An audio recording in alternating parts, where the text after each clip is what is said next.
Hello everybody, my name is Engineer Sise and today let's talk about safety. Tuzungumzie usalama kidogo.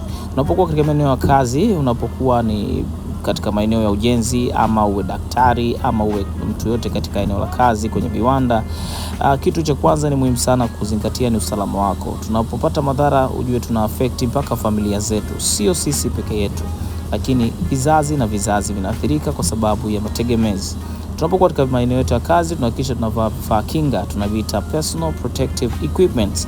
Hivi vifaa vitatusaidia kujilinda, kifano safety shoes, kiatu ambacho kigumu kitatusaidia katika maeneo ya kujigonga katika eneo la kazi, ama vaa helmet basi tunajizuia na vitu ambavyo vinaanguka kutokea eneo la juu.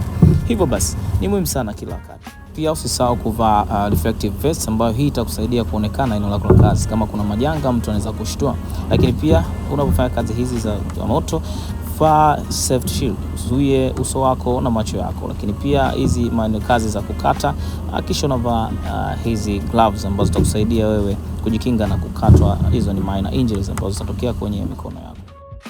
Kwa kazi za juu, working at height, na kushauri mara zote kuvaa full body harness. Mikanda itakuzuia wewe kuanguka endapo utateleza kutokea eneo la juu kuelekea chini na kupata majanga. Pale unatumia ngazi, make sure kwamba mkanda wako uko vizuri. Hii inaita fall arrestor, imekaa sawa, na unapanda ngazi iwe imefungwa vizuri. Kama utakuwa umekaa vibaya position ya eneo la juu, basi unaweza kupata majanga mabaya zaidi, kuanguka ama kupoteza maisha kabisa. Tunakushauri mara zote kumbuka kuvaa PPE eneo lako la kazi ni mandatory.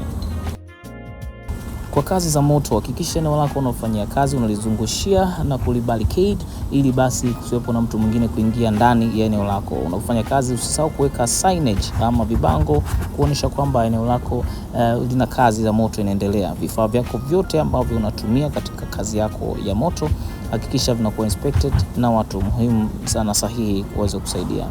Kisha unafanya kazi ya moto, funika vitu vyote ambavyo vinaweza vikapata moto na kuwaka zaidi. Lakini pia usifanye kazi eneo ambalo lipo na gesi na mafuta.